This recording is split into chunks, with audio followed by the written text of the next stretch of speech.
C'est à plus de 2000 mètres d'altitude dans le territoire de Masisi, au nord Kivu, à une quarantaine de kilomètres de Goma, ville frontalière du Rwanda, que la SMB opère ses activités. Cette région qui n'était encore, il y a quelques années, qu'une contrée pauvre aux proies des groupes armés, est devenue aujourd'hui une zone d'activité économique stable en plein essor grâce à l'exploitation minière respectant la traçabilité et la certification mise en œuvre depuis 2012.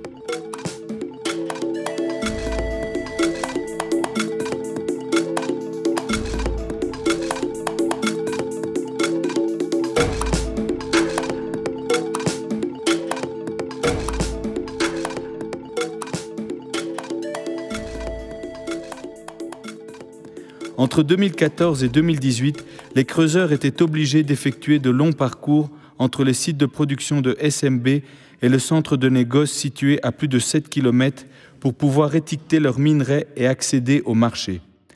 Centre de négoce situé en dehors du périmètre d'exploitation de la SMB, créant la confusion et encourageant la fraude de minerais.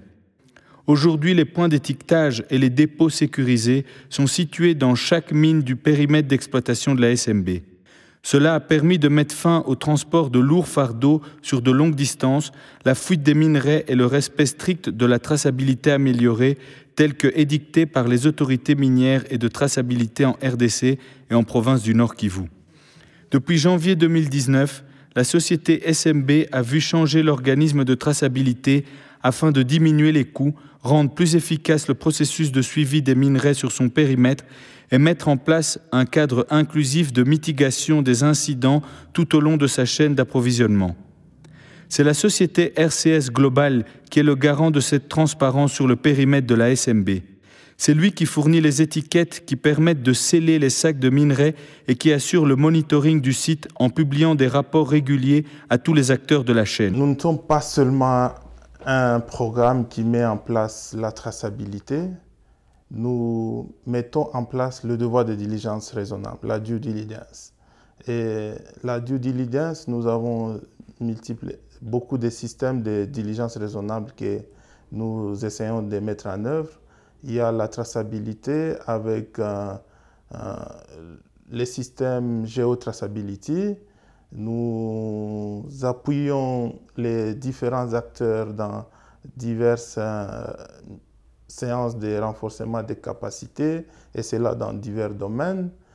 Nous faisons ce que nous appelons aussi le monitoring local. Voilà, ce sont là les différents systèmes de diligence raisonnable que nous essayons.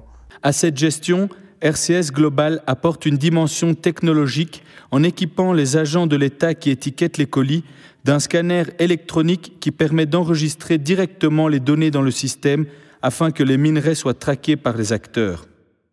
Au travers de ces services, la SAEMAP et la division des mines, l'État joue un rôle primordial dans l'équilibre de la chaîne.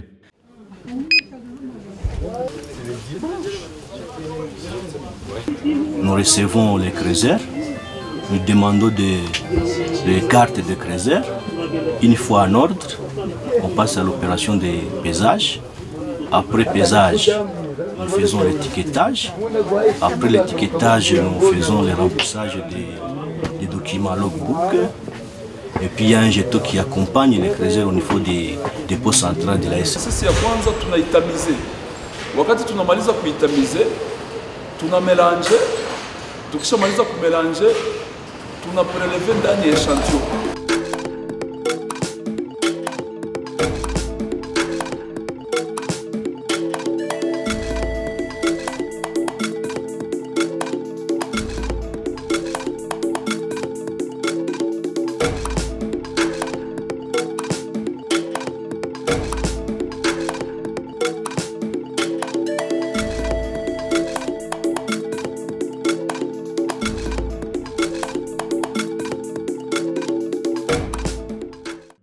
Le premier étiquetage, dit tagging, se fait au laverie, passage obligé pour tous les creuseurs. Ici, nous opérons à une première pesée qui est enregistrée au moyen de scanners digitaux qui transmettent instantanément les données dans le système. Après séchage, les minerais sont ensuite stockés dans des dépôts sécurisés situés dans chacun des sites miniers exploités artisanalement où une nouvelle étiquette est posée. Après traitement, le taux de tantale est déterminé et la SMB peut faire une offre d'achat aux creuseurs en fonction des prix du marché local. Les minerais, quant à eux, sont chargés dans les camions de la SMB et acheminés jusqu'à la zone d'enfûtage située à Goma.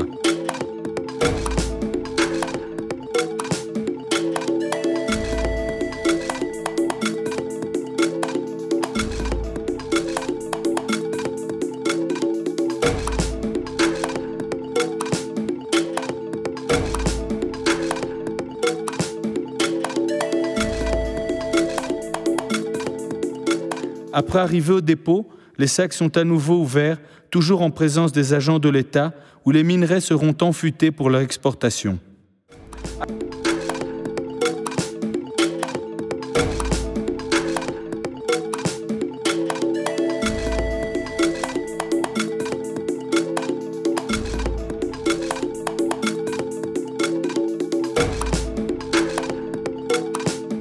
Acheminés ensuite jusqu'au port de la région en vue de leur exportation, les minerais ayant été contrôlés sur tous les maillons de la chaîne offrent ainsi une transparence totale.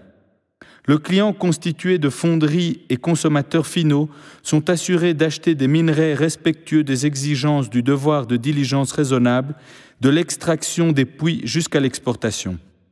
Grâce à ce système, des milliers de personnes peuvent jouir en toute sécurité de l'activité minière de la mine de Bisunzu, apportant la paix à Masisi et développant l'activité économique dans toute la région. Zamani kwanza hakukuwa vitu ya tag. Machere yalikuwa nabeba ovyo ovyo. Anachia kamba nabeba, huyu anakamata, naenda de gauche à droite. Machere maki ilikuwa iparpie partout.